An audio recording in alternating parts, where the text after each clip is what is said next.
sem mais demoras, vamos abrir a nossa Bíblia no livro de Efésios, capítulo 3, versículo 8. Eu vou pedir para que você abra a sua Bíblia e mantenha ela aberta durante toda a pregação. Eu gostaria de fazer um sermão textual, pegar esse texto e destrinchar ele. Então preciso da sua atenção. Vamos ler então esse texto. Paulo vai dizer o seguinte: embora eu seja o menor dos menores de todos os santos, foi-me concedida a graça de proclamar aos gentios as insondáveis riquezas de Cristo e revelar a todos qual é a dispensação deste mistério. Volta por gentileza no versículo anterior. Perfeito. Vamos só repetir essas partes, olha. Foi-me concedida... Não, peraí. Vamos de novo. 1, 2, 3 e... Foi-me concedida...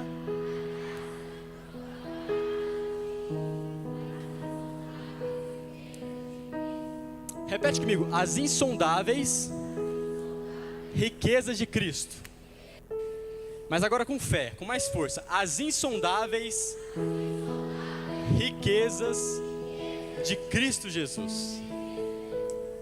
Meus irmãos, esse texto ele é muito poderoso, porque ele vai nos falar de coisas que para nós são inefáveis, inalcançáveis e muitas das vezes incompreensíveis. Essa palavra que Paulo usa, as riquezas insondáveis, por si só já é uma palavra difícil de compreender. Insondável é tudo aquilo que não pode ser medido, tudo aquilo que não pode ser calculado, tudo aquilo que não pode ser compreendido em sua plenitude. Por outro lado, algo que é sondável é aquilo que a gente pode verificar, olhar, medir e calcular. Hoje nós vivemos em uma geração em que parece que tudo precisa ser sondável, tudo precisa ser mostrado para que aí então seja validado. Então, não é só sobre eu ter o melhor carro, eu preciso publicar que eu tenho o melhor carro. Então, não é só sobre eu ter uma família feliz, eu preciso publicar que eu tenho uma família feliz. Parece para mim que é quase como se fosse uma necessidade que valida aquilo que eu tenho. Se eu não postar, é porque não existe. Então nós estamos em uma geração que precisa mostrar, precisa evidenciar. Porém, eu acredito que nesses dias, o Senhor está levantando uma geração de vasos de barro, que irá receber, ainda que não mereça, riquezas insondáveis do Senhor. Riquezas essas que você não consegue nem mostrar, você não consegue nem proclamar, mas uma coisa é fato, você consegue desfrutar. Talvez o que a gente precise é mostrar menos e começar a viver mais. Talvez o que a gente precise é entender que as coisas mais profundas, elas não são compartilháveis. Sabe, quando eu estou no meu secreto com o Senhor, como já estive algumas vezes, às vezes eu sinto sim a necessidade de compartilhar, de falar uma palavra que eu recebi, mas na maioria das vezes, aquilo que eu recebo do Senhor no secreto, eu entendo que deve permanecer ali. E se torna um problema quando nós começamos a expor a intimidade do secreto para pessoas que não deveriam estar vendo. A Bíblia vai dizer que Jesus ele é para nós como um noivo e nós somos a sua noiva. Imagina, se toda intimidade tivesse que ser publicada, tem coisas que devem ficar no secreto. E são essas coisas que mais geram transformação em nosso coração. Um lago curto, ele é sondável. Um oceano raso, você consegue chegar até o fim. Você consegue chegar e ver qual que é a dimensão, a largura, o comprimento, o que tem dentro. Mas um oceano profundo, ele é impossível de você sondar por completo. Tem coisas que você não consegue nem saber que existem lá dentro. Você sabia que o próprio oceano Pacífico, os oceanos que nós temos, eles não são descobertos na sua plenitude? Mesmo com os melhores equipamentos, nós não conseguimos descer até o mais fundo do oceano e descobrir tudo que tem lá. Há algumas semanas até descobrimos, que tinha um peixe, se eu não me engano ele chamava peixe do diabo, a cara do diabo, o negócio parecia ser mó grotesco. Aí quando vê era pequenininho, tinha 6 centímetros. E olha, a gente descobriu esse peixe agora. E quantos anos a gente já está procurando? Então, o que eu acredito é que o Senhor, Ele quer fazer isso em nós. Que nós nos tornemos como esse oceano insondável, com riquezas que não é possível nem de compartilhar, de tão profunda que está. Amém? Eu preciso que você acompanhe esse raciocínio comigo. Dentro do nosso coração, no ato da redenção, quando Jesus nos salva, Ele começa a fazer essa obra. E talvez, por muito tempo, você procurou fora aquilo que Deus está querendo fazer dentro de você.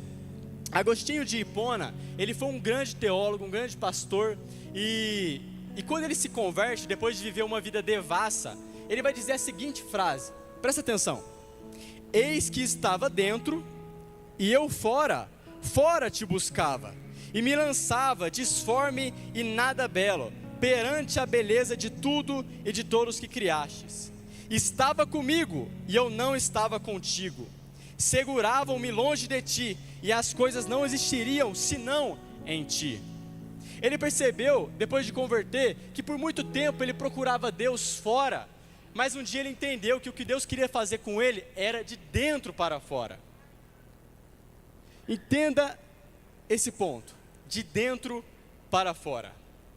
Então não era sobre o que ele fazia ou o que ele buscava, porque, vamos ser sinceros, todo mundo aqui já buscou Deus em vários lugares, até mesmo sem saber. Sabe, eu, por exemplo, já gostei muito de uma birita, vamos colocar assim. E cara, eu não sabia, mas quando eu estava naquele momento, o que eu estava buscando era algo que só Deus podia me proporcionar. Era uma alegria, era um júbilo, era uma paz, era algo que eu achei que aquilo poderia me entregar, mas a gente sabe que não é assim que funciona. Você terminava e quando chegava no fundo da garrafa, você também se via no fundo do poço. Mas olha, eu buscava, mesmo sem saber, algo que só Deus podia me proporcionar. Muita gente buscou algo que só Deus podia proporcionar em relacionamentos e quebrou a cara. Muita gente buscou algo que só Deus podia proporcionar através de conquistas, através de sucesso, através de ser bem sucedido. Mas você consegue aquilo que você tanto queria e o vazio continua. Por isso que não é sobre aquilo que temos, ou aquilo que fazemos, mas sobre aquilo que somos. É por isso que existe muito milionário, pobre, e muito favelado, rico.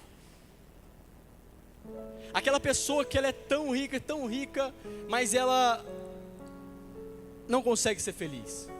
Quantos milionários, bilionários estão tirando a sua própria vida? Mas você entra na casa daquela senhorinha tão simples, que não tem nada, e você vê um sorriso no rosto dela. O que ela entendeu? O que ela descobriu que nós não descobrimos? Assim como Agostinho, essa mulher entendeu que é de dentro para fora, nunca o contrário. Não é o que você faz que vai te transformar em quem você é sempre o contrário. É quem você é que vai evidenciar e ser compartilhado pelo lado de fora. Depois dessa breve introdução, vamos pegar agora o texto novamente e destrinchar parte por parte. Se possível, coloca Efésios de novo, 3:8. Lembrando que hoje o meu interesse é em falar sobre essas riquezas insondáveis e o que é isso, mas antes a gente precisa pegar parte por parte desse versículo. Olha, foi-me concedida a graça de proclamar aos gentios as insondáveis riquezas. Volta por favor, do começo do versículo. Embora eu seja o menor dos menores de todos os santos. Olha, Paulo ele vai falar 3 coisas nesse versículo, nesse texto. Primeiro, ele vai falar sobre quem ele é. Eu sou o menor dos menores de todos os santos. Depois, no versículo seguinte, ele vai falar sobre o seu ministério. Foi-me concedida a graça de pregar, que é o versículo seguinte. E terceiro, ele vai falar do conteúdo da sua pregação. Pode voltar no anterior, vamos ficar só no 3:8. E aí ele vai falar do conteúdo da sua pregação, que é as insondáveis riquezas de Cristo. Então primeiro ele fala sobre quem ele é, depois ele fala sobre o ministério dele, o que ele faz, e terceiro ele fala sobre o conteúdo da sua pregação. Vamos começar por esse primeiro ponto. Paulo ele vai se apresentar como sendo o menor de todos os santos. Veja, nós estamos falando de um homem que escreveu quase que 80% dos textos e livros que nós temos no Novo Testamento. Estamos falando de um homem que percorreu milhares de quilômetros pregando o evangelho e plantando igrejas em diversos lugares. Estamos falando de um dos maiores pais da fé da história, um homem que realmente revolucionou no seu tempo e que deu a sua vida para pregar o evangelho. Ele poderia ter o maior currículo de nós todos aqui, porque além de tudo isso que eu falei como cristão, enquanto ele era judeu e perseguidor dos cristãos, ele também era um mestre da lei. Ele aprendeu muitas coisas ao pé de Gamaliel. Mas quando ele vai falar de si mesmo, ele se apresenta como sendo o menor de todos os santos. O homem que mais podia se vangloriar é o que está mais se diminuindo. E não é a primeira vez que ele faz isso. Na verdade, Paulo constantemente se colocava nessa posição. Eu acabei de falar desse homem que fez tanto pela igreja, tanto por nós, e certa vez ele também falou: de todos os pecadores, eu sou o principal. Qual que é a questão aqui? Será que Paulo tinha uma identidade corrompida? Será que ele não se amava? Será que ele não se gostava? Por que ele se diminuía tanto? E aqui a gente vai aprender um pouquinho sobre humildade. Porque antes de Paulo falar sobre o que ele faz, ministério, e antes de Paulo falar sobre o conteúdo da sua pregação, primeiro ele vai se colocar em um lugar de humildade. Escuta, não tem como ser cristão sem ser humilde. Você pode ser qualquer coisa, mas você não é cristão se você não for humilde. Jesus fala que o reino dos céus pertence àqueles que são humildes de coração. Jesus fala que aqueles que se humilharem serão exaltados. Mas olha, humildade não tem a ver com você usar as piores roupas, ou você ficar se passando por coitado. Ai meu Deus, como eu sou sofrido na minha vida. Não, humildade é você entender o quão pequeno você é diante do quão grande é o Deus que você serve. Porque uma vez que você entende o quão pequeno você é diante do grande Deus que você serve, você nunca vai achar que alguém é pequeno demais para receber o evangelho. Porque veja, Jesus, que poderia, se mostrar totalmente como Deus, ele não quis ser igual a Deus, Ele veio como homem, ele veio como um servo humilde. Todos esperavam um guerreiro num cavalo branco, e ele vem num jumentinho, quebrando totalmente o paradoxo daquela época. E aí talvez os fariseus pensavam: nossa, quando o Messias vier, com certeza ele vai querer vir na nossa sinagoga. Quando o Messias vier, ele vai querer pregar aqui na nossa sinagoga, na nossa igreja. Ele vai querer estar aqui. Por quê? Porque nós somos tão crentes, nós somos tão religiosos, nós fazemos tantas coisas certinho, as minhas vestes elas são tão grandes, eu cumpro todas as leis. Mas quando Jesus vem, ele até foi na sinagoga, mas ele foi para denunciar a hipocrisia daquele povo. Vocês me amam com os lábios, mas o seu coração está longe de mim. E eu me pergunto, será que hoje, se Jesus viesse, ele teria lugar nas nossas igrejas? Será que ele viria para se assentar na mesa? Ou será que, assim como ele fez com quem estava comercializando no templo, será que ele não viria para virar essa mesa? Porque existe mesa que Jesus senta, mas existe mesa que Jesus vira. E não é por conta da mesa, mas é por quem está em volta dela. E é por isso que eu reforço: humildade. Um cristão que se acha melhor que alguém não entendeu nada sobre o evangelho. Jesus gastou mais tempo sentando com prostitutas, com cobradores de impostos e pregando o evangelho para homens indoutos, do que necessariamente dentro da sinagoga. Porque era mais fácil pregar para esse povo que estava com o coração quebrado e que se via num lugar de humildade, do que para aquele que acha que sabe tudo.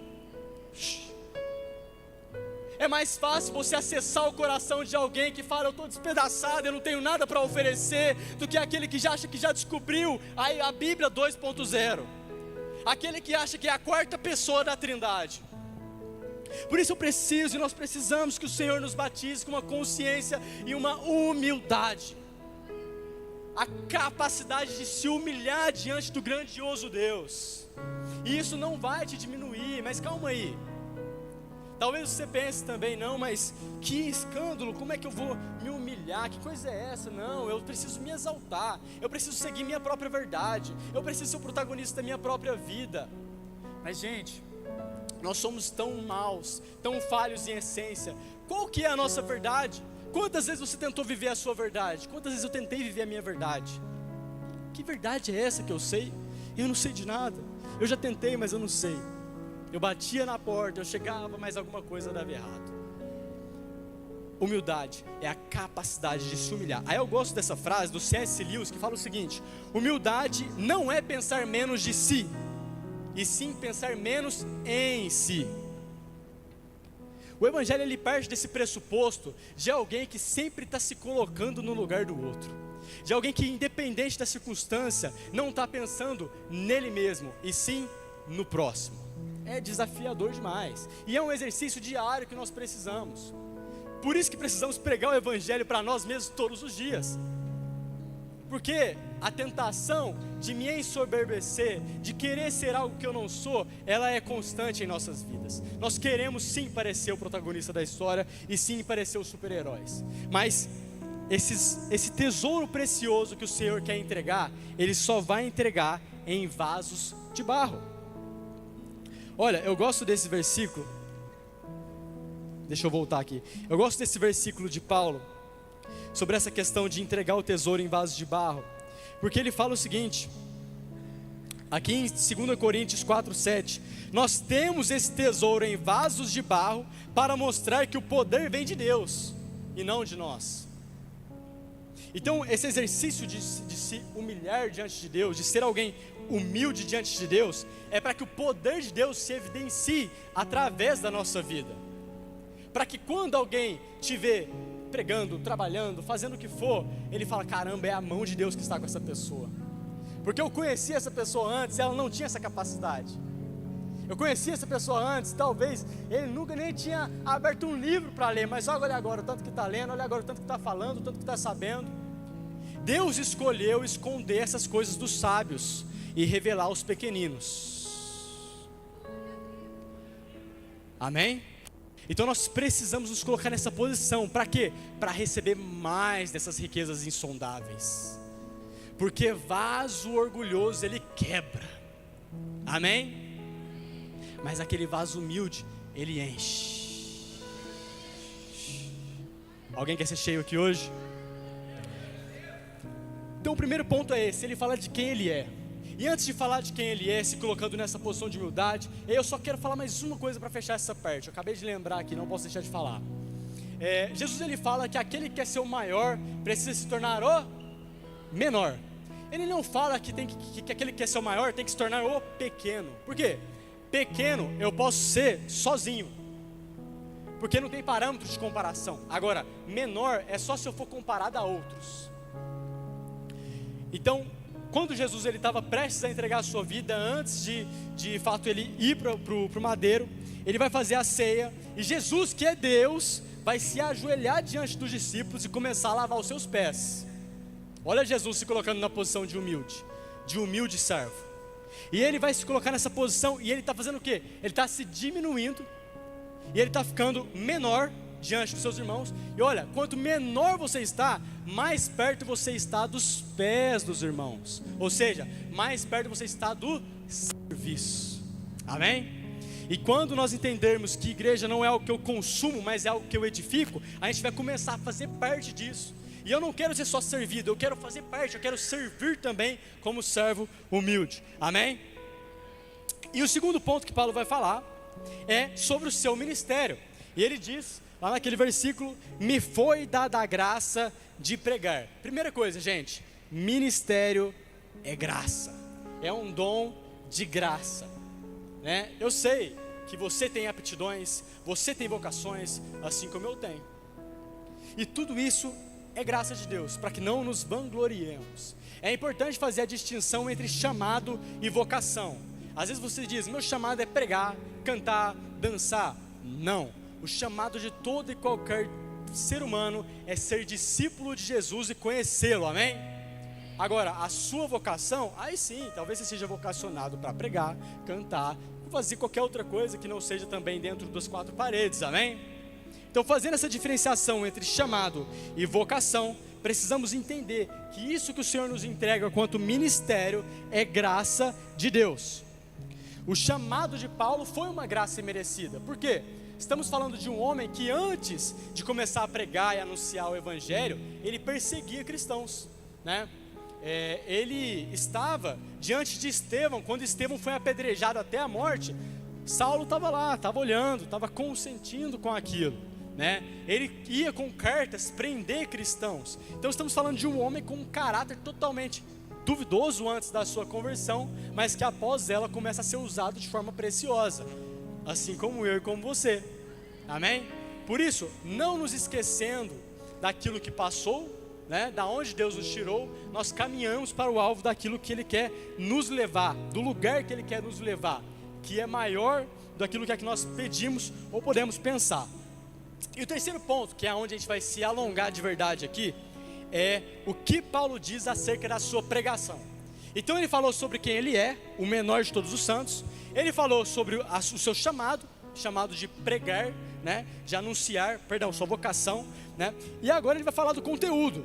O conteúdo é anunciar as insondáveis riquezas de Cristo. E aqui é algo que a gente vai se alongar hoje. Você primeiramente precisa entender que Cristo é a chave para todas as riquezas espirituais, amém? E quando eu falo de riquezas, talvez a gente necessariamente já começa a pensar naquilo que é terreno, naquilo que pode ser tocado, naquilo que pode ser palpável. Mas como eu disse, estamos falando de algo que é insondável. Tudo que o ser humano faz, ele é capaz de ser sondado, metrificado, como eu falei lá no início. Mas só Deus tem a capacidade de fazer algo insondável. Por quê? Porque Deus por si só é insondável. Ninguém consegue entender Deus por completo. Teologia não é você abrir Deus no meio e conseguir entender cada coisa, não. Teologia é você entender só aquilo que Deus quer revelar. Ele é grande demais para nós, amém? Grande demais para a nossa mente limitada. Eu creio que um dia chegará o dia em que conheceremos como somos conhecidos, amém? Os nossos olhos se abrirão, e aí o espírito de revelação e de sabedoria nos levará a um nível de entendimento jamais visto antes, quando o nosso corpo estiver glorificado e as travas que o pecado faz do nosso intelecto e entendimento cairão por terra. Mas, enquanto isso, nós não compreendemos por completo. Então tudo aquilo que é insondável tem que necessariamente partir de Deus para nós. Porque é um pouco da identidade de Deus, é o que Ele é, vindo para nós. Então, o que são essas riquezas insondáveis que Deus deseja derramar nas nossas vidas? Preste muita atenção naquilo que eu vou falar a partir desse momento. Eu vou falar de alguns pontos que eu considero uma riqueza insondável, e você vai percebendo o quanto você já desfruta dessa riqueza. O primeiro ponto é, obviamente, a sua graça salvífica, a sua graça salvadora. O que é a sua graça salvífica? É aquilo que nos faz, obviamente, ser salvos. Jesus, ele morreu por nossos pecados. Ninguém aqui pediu para ele fazer isso, mas ele fez, favor e merecido, não é? Graça. Está na moda agora falar contra a graça de Deus. Eu vi esses dias um rapaz falando, não, cara, eu não pedi para Deus pagar por mim, né? Você já nasce devendo, você já nasce precisando pagar por algo. Aí ele pegou e deu um exemplo, falou o seguinte: imagina que eu estou com uma conta no Serasa lá, devendo, e você vem e não fala nada, e você pega e paga essa minha dívida. E aí, depois você vai ficar falando, você tem que ser grato, você tem que ser grato, você tem que ser grato. Olha a linha de raciocínio desse rapaz. Vamos ver se a graça de Deus se parece com isso? Veja, sim, nós nascemos com um pecado, amém? Nós nascemos em débito, precisando nos acertar diante de Deus. Porém, o problema maior é que a conta do Serasa, meus irmãos, a gente pode fazer um bico aqui, um Uber ali, um negocinho ali e pagar, sim ou não? Pode demorar, mas dá para pagar. Faz um sacrifício ali e tal. Agora, a dívida de pecado que nós tínhamos com Deus, por favor, se você sabe como você faria para pagar, pode vir aqui na frente me ensinar. Porque veja, nós éramos indesculpáveis diante de Deus, totalmente culpados diante de Deus, por conta de um pecado de um só homem, Adão. Nós nascemos carregando esse pecado conosco.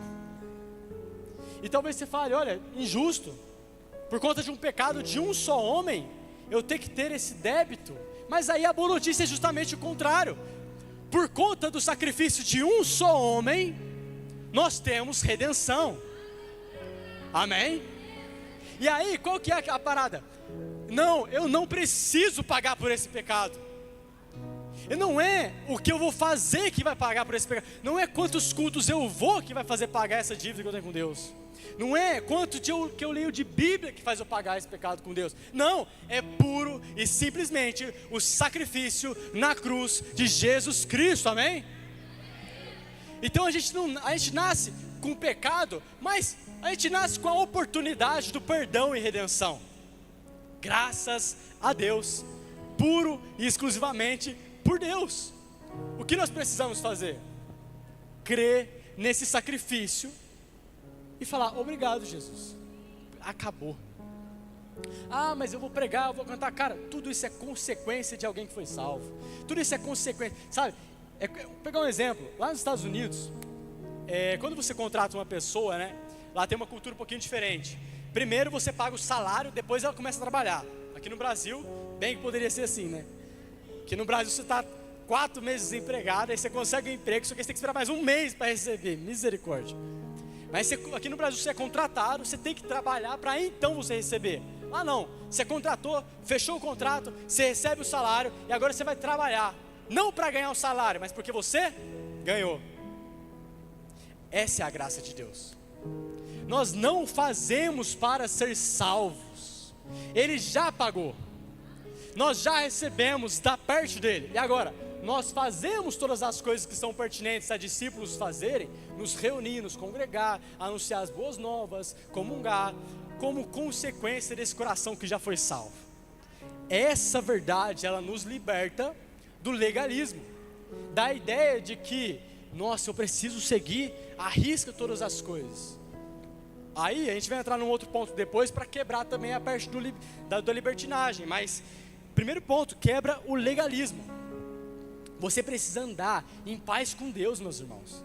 Sabe, aquela agonia, tipo assim, caramba, será que eu sou salvo? Será que eu não sou? Será que Deus acha de mim? O que será que aconteceu? Que não sei o que. E meu pecado que eu cometi ontem, não sei o que. Essa agonia não deve pertencer a um coração de alguém que entendeu o Evangelho, entendeu a graça de Jesus. Porque às vezes a gente está mais tempo lembrando das nossas falhas, pecados, do que Deus. Ele está tipo assim, olha, eu já esqueci, você fica se culpando, se remoendo.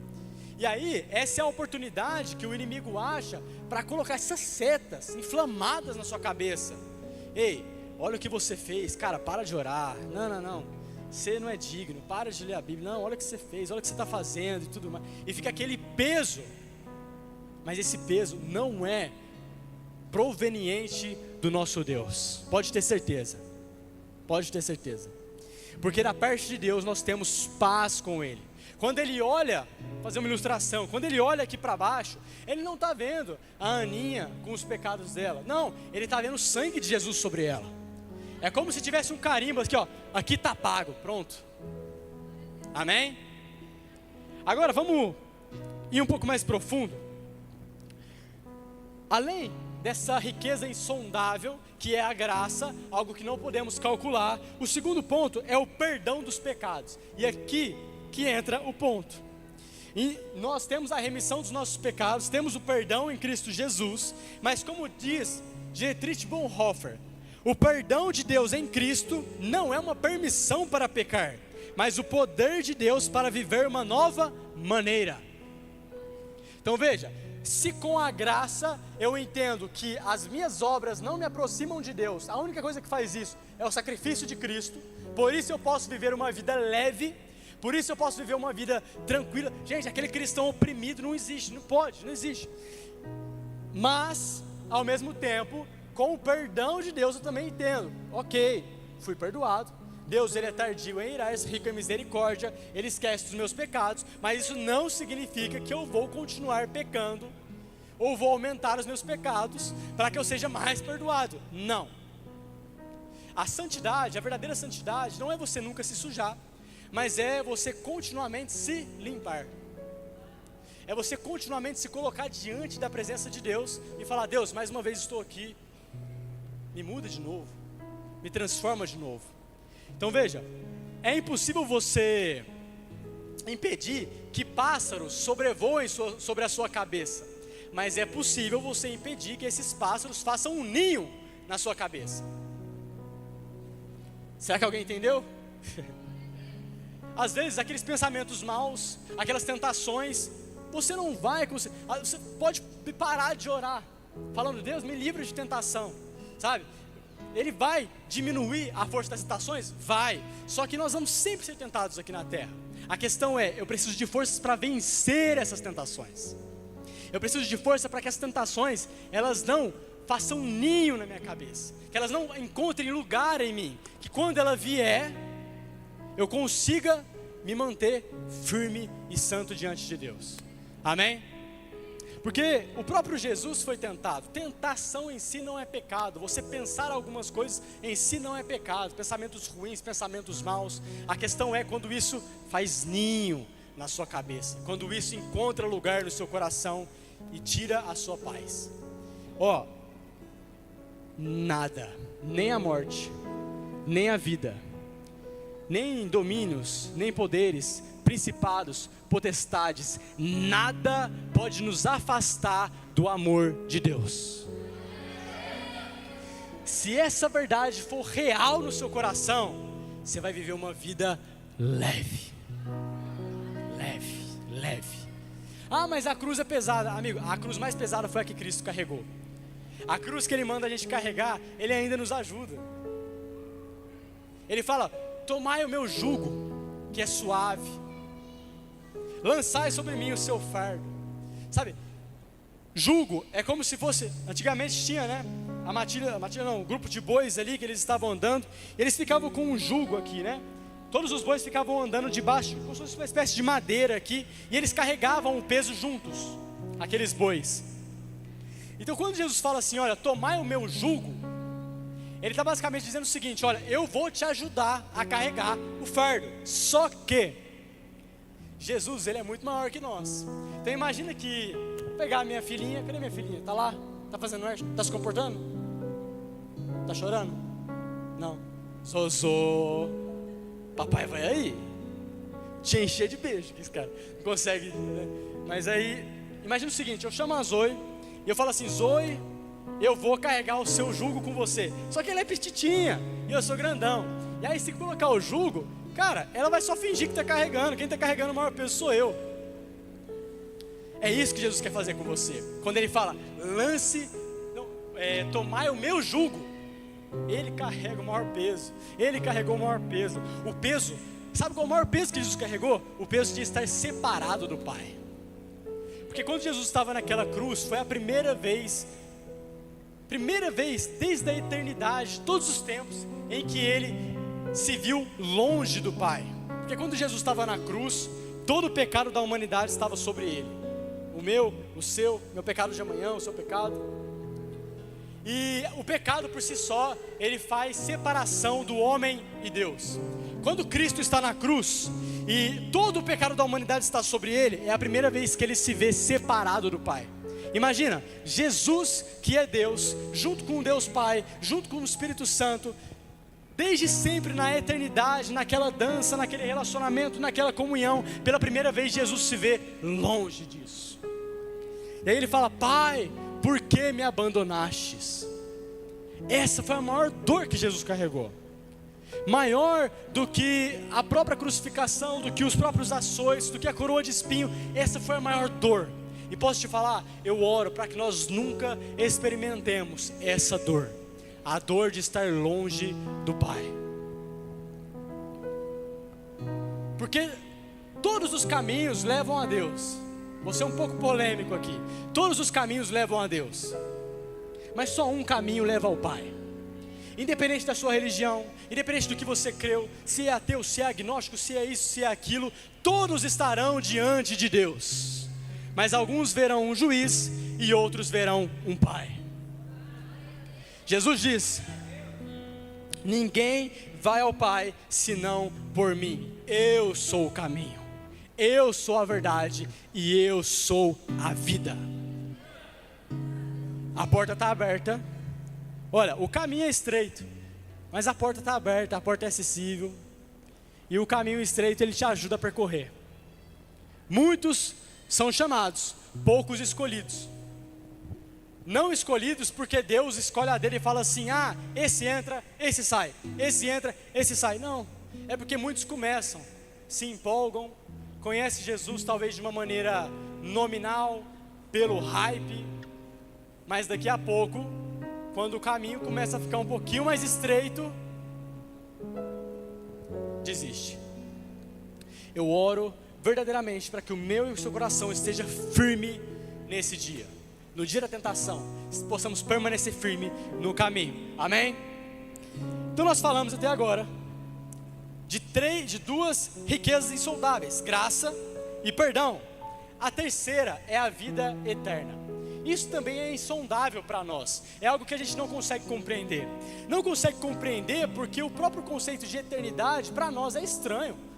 A gente vive num tempo linear que tem começo, meio e fim. A gente nasce, morre, a gente nasce, vive, morre. A gente vê planta que nasce, cresce e morre. A gente tem às vezes um animal, um de estimação, nasce, cresce e morre. Nós estamos presos a esse conceito de tempo. Mas o Senhor, Ele vai nos levar para um lugar de vida eterna. E o que seria isso? Veja, quando Jesus fala em Apocalipse sobre o fim de todas as coisas, Ele não fala sobre o fim do mundo, mas Ele fala sobre o fim dos tempos. E existe uma diferença. Quando eu era ateu, depois um pouquinho agnóstico, aí pegava uma coisinha de cada, eu sempre achei que em algum momento ia existir o fim do mundo, ou seja, a extinção, aquecimento global, ou guerra, ou alguma coisa ia acontecer e o fim do mundo ia ser uma verdade eminente. Eu lembro quando eu estava lá na escola, aí o professor falava assim: olha, daqui a 300 milhões de anos o sol vai explodir. Eu falava: meu Deus, que medo, 300 milhões de anos, olha que viagem. Ficava uma paranoia. E eu ficava pensando: caramba, fim do mundo, fim do mundo, fim do mundo. Mas quando nós vemos Jesus, Ele fala sobre o fim dos tempos. Como Deus é onipresente, como Deus é onipotente, Ele cria todas as coisas. Nós cremos que Ele criou o tempo, como nós conhecemos, o espaço e a matéria. Amém? Se Deus cria a matéria, significa que Ele tem que estar fora da matéria, ou seja, onipresença. Se Ele cria o tempo, significa que Ele tem que estar fora do tempo. E aí que a gente vai começar a entender o conceito de eternidade. Quando Ele começa a criar algumas coisas lá em Gênesis, a primeira coisa que Ele cria é justamente o conceito de tempo como nós conhecemos, o tempo Cronos. Então Ele cria o princípio. Mas antes, Deus não vivia nesse tempo. Ele não vive nesse tempo igual ao nosso. Para Ele é como se fosse uma coisa só. Um dia é como 1000 anos é como um dia. É como se Ele conseguisse ver a linha do tempo, começo, meio e fim, tudo ao mesmo tempo. Ele vê você criança, mas também adulto, Ele vê tudo, sem precisar percorrer o tempo. Ele está fora desse conceito. E quando chegar o dia em que Jesus rasgar os céus para nos buscar com grande glória e poder, a ideia é que Ele está querendo nos levar para uma vida eterna. E essa vida eterna não é o céu, talvez da maneira grega que nós aprendemos. Às vezes a gente acha que céu é ficar lá com os anjos peladinho, cantando santo, santo e tal, e só ficar cantando o resto da vida lá nas nuvens de algodão doce, e aí da fome eu vou lá, pego um pouquinho. Não, essa é uma ideia grega. A ideia bíblica acerca desse fim, eu não vou me alongar nisso, mas só para a gente continuar, da vida eterna, é que Jesus, Ele vai vir, e todos os olhos virão aqui na terra, amém? E Ele restaurará toda a criação. Porque não faz sentido Deus olhar para a criação lá em Gênesis 1 e falar: é bom essa criação, é bom, isso que eu criei é bom. E aí no fim ele muda de ideia e fala assim: não, eu vou destruir tudo, acabou. Não, ele vai restaurar céus e terra, novos céus e novas terras. E aí a cidade santa, a Nova Jerusalém, descerá e virá até essa terra. Nesse lugar, nessa terra restaurada, nós vamos viver eternamente, sem essa ideia de começo, meio e fim, sem essa ideia de crescer, viver e morrer. Vamos apenas viver plenamente com Deus, em um lugar sem choro, sem lágrima, sem injustiça, sem desigualdade, sem maus tratos, sem nada daquilo que é mal. Eu estou com essa expectativa, e cada dia que passa, ela aumenta. Não porque eu quero escapar dessa vida, mas porque eu anseio pelo dia em que estarei em uma cidade que não precisa de lua e nem sol, porque o que vai iluminar é a própria glória de Deus. Essa é a expectativa. Em um lugar eterno. O tempo se foi. Lá o tempo não existe. Glória a Deus por isso. E olha, aí a vida eterna, ela é uma promessa de um futuro glorioso com Cristo. Em Cristo nós somos chamados para viver essa realidade. C.S. Lewis fala o seguinte: a vida eterna não é uma continuação sem fim de um sofrimento, e sim a entrada em uma realidade nova e maravilhosa, onde a presença de Deus será tudo o que importa. Amém? Tudo o que importa. Agora, o quarto ponto, e a gente está quase partindo para o encerramento. A quarta riqueza insondável que Jesus nos dá é uma paz que excede todo entendimento. Lá no Filipenses 4:7 o Senhor fala: e a paz de Deus, que excede todo entendimento, guardará os vossos corações e os vossos pensamentos em Cristo Jesus. Veja, o Evangelho, ele é principalmente uma questão de coração, né? Aonde está o seu tesouro, estará também o seu coração. Se o seu tesouro está em coisas, seu coração estará em coisas. E aí, quando eu falo de coração, é preciso perceber e analisar se nós não estamos idolatrando alguma coisa em nosso coração. Aí você fala: caramba, Wesley, é claro que eu não estou idolatrando nada. Eu não tenho uma imagem lá em casa, eu não tenho, sei lá, um crucifixo no bolso, eu não tenho nada disso. Mas idolatria é um conceito que vai muito além. Eu gosto da definição que Timothy Keller usa. Ele fala o seguinte: idolatria é tudo aquilo que você fala assim: olha, quando eu tiver isso, aí fechou, aí eu estou feliz, aí eu consegui o que eu queria, aí é só desfrutar. Então, quando eu tiver aquela oportunidade de emprego, é isso que eu preciso, acabou. Quando eu tiver aquele relacionamento, aí beleza, cheguei lá. Quando eu tiver... E isso tudo é muito perigoso. Por quê? Porque nós estamos colocando a nossa satisfação, o nosso contentamento, a alegria do nosso coração em algo que está faltando e que precisamos alcançar. E a grande decepção e frustração e plot twist que a gente tem é que quando a gente alcança, aparece outra meta, não é verdade? Aparece outro objetivo, e aí vira uma corrida de rato ali, vira um negócio assim. É aquela ânsia de ter e o tédio de possuir. Eu quero muito isso, mas quando eu tenho, sabe quando você fica pedindo pra caramba um brinquedo? Acontecia isso comigo quando eu era criança. Eu pedia pista de Hot Wheels, brinquedo pra caramba. Aí chegava, eu brincava 2 semanas incansavelmente. Aí daqui a pouco eu via outra propaganda e eu queria um outro brinquedo. Precisamos discernir se o nosso coração está com essa falta. Se estiver, não seremos felizes, não seremos plenos e não conseguiremos ter essa paz.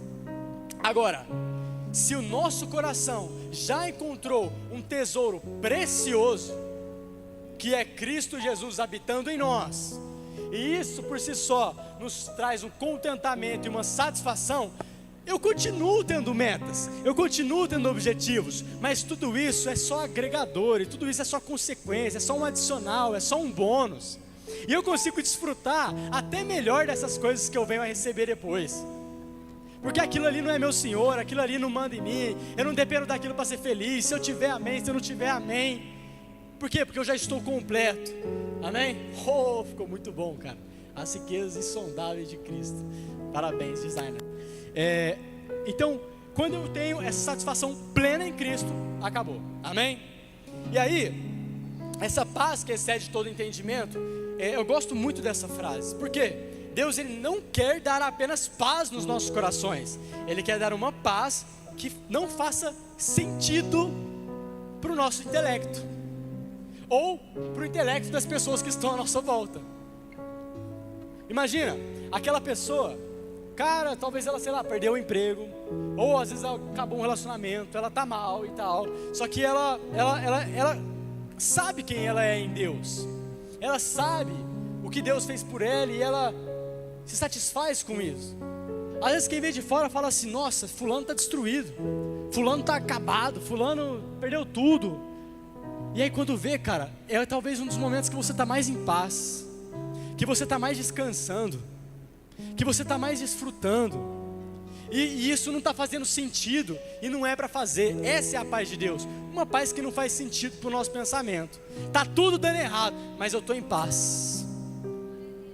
Está tudo saindo do controle, mas eu encontrei algo aonde eu posso firmar a minha existência. Porque se a minha existência está firmada no meu propósito pessoal, ou em quem eu sou, ou naquilo que eu faço, eu me torno totalmente abalável. Porém, se a minha esperança está firmada na rocha, na pedra angular que é Cristo Jesus, pode vir chuva, pode vir sol, a casa permanece intacta. Amém? Nada abala, e essa paz que excede todo entendimento é uma vida leve. Eu volto a falar isso porque essa tem que ser uma verdade em nossos corações. Agora, para a gente finalizar, falta só 2 pontos rápidos. Antes, só continuando sobre paz, a W. Tozer fala a seguinte frase: a paz de Deus não é a ausência de problemas, mas a presença de uma certeza imutável no coração do crente. Então eu continuo tendo problemas, mas esses problemas não é maior que a minha certeza, não é maior que a convicção da minha fé. A quinta riqueza insondável de Deus é o seu amor.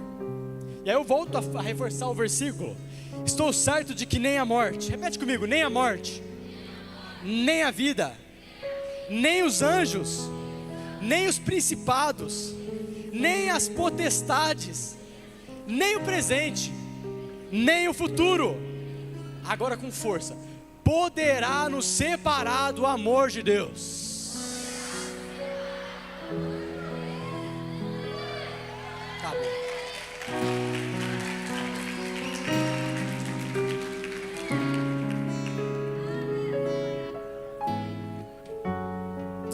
Poderia parar aqui já.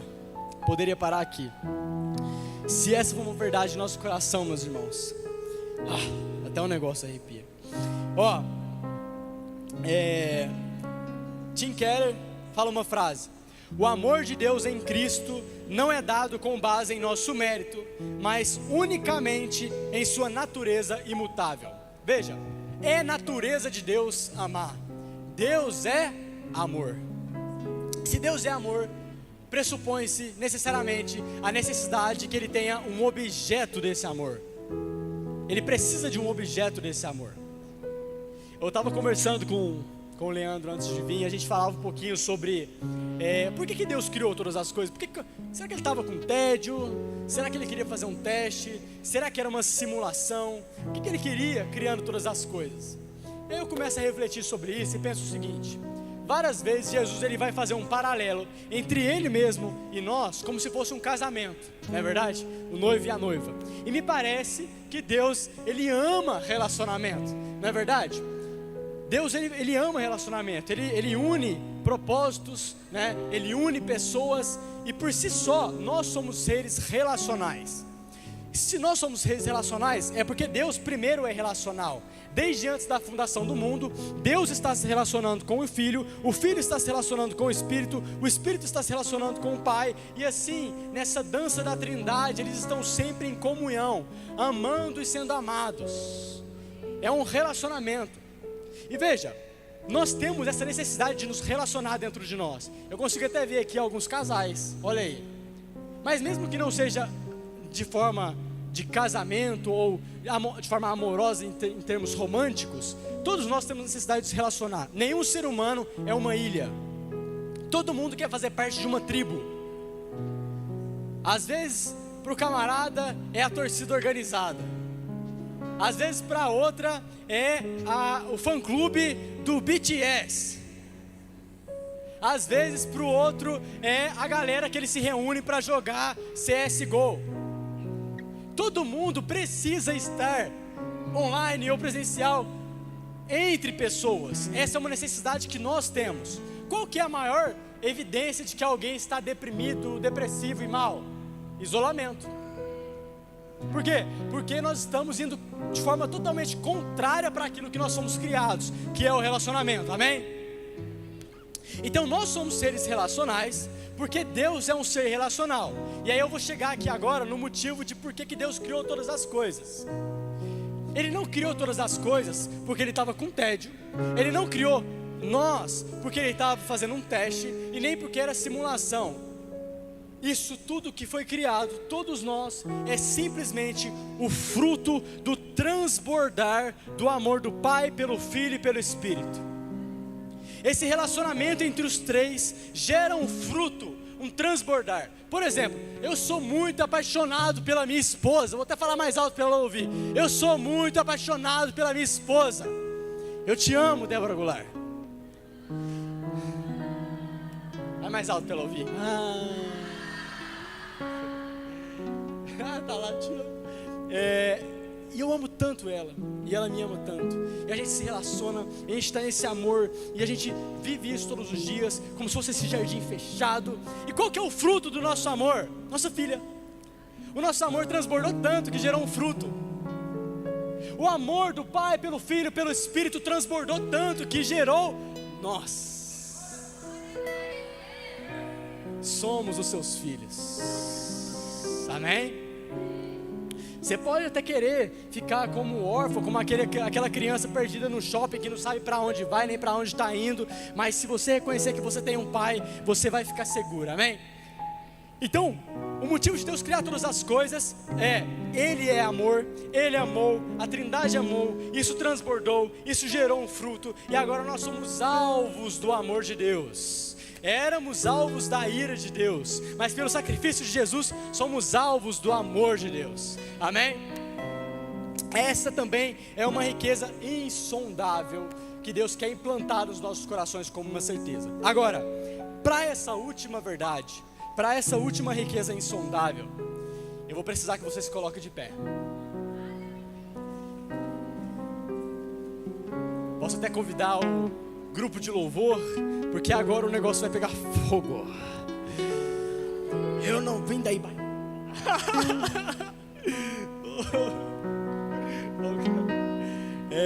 Vamos lá, meus irmãos, vamos lá. Eu sinto que a presença do Senhor está aqui nesse local. Falar dessas verdades é maravilhoso, mas senti-las, desfrutá-las, nada é igual. E o Senhor hoje, como eu disse no início, Ele quer derramar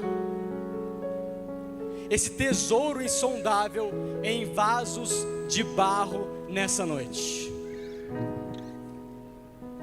O Senhor, Ele quer fazer com que essas verdades, elas aumentem no nosso coração, para que possamos viver com a firme consciência da sua presença, amém? Vamos chegar agora na última e derradeira riqueza insondável. A última riqueza insondável que o Senhor nos deu e o Senhor nos dá e que Ele irá derramar nesse lugar é o Espírito Santo de Deus. Alguns já entenderam o momento aqui. O Espírito Santo de Deus. Eu poderia ficar horas falando sobre Ele, mas sabe, eu quero Ele aqui. Eu poderia ficar horas falando sobre Ele, mas sabe de uma coisa? Eu prefiro que Ele fale no seu coração agora. Oh Deus, nós abrimos espaço para o Senhor, Espírito Santo, para fazer o que tem de ser feito, Pai,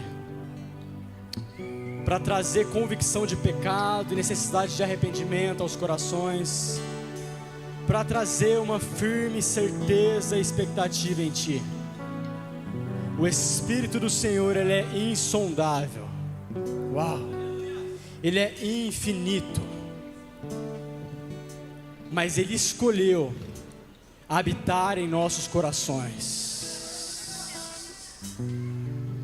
Ó Espírito Santo de Deus, nós abrimos espaço para o Senhor aqui, Pai. Como quem tem fome, como quem tem sede, nós apenas clamamos: Espírito Santo, vem, vem, vem Espírito, vem Espírito de Deus, faça com que essas verdades encontrem lugar em nosso coração, faça com que essa semente santa germine e frutifique em nossos corações. Espírito Santo de Deus, ei! Aumentamos o desejo pela sua presença.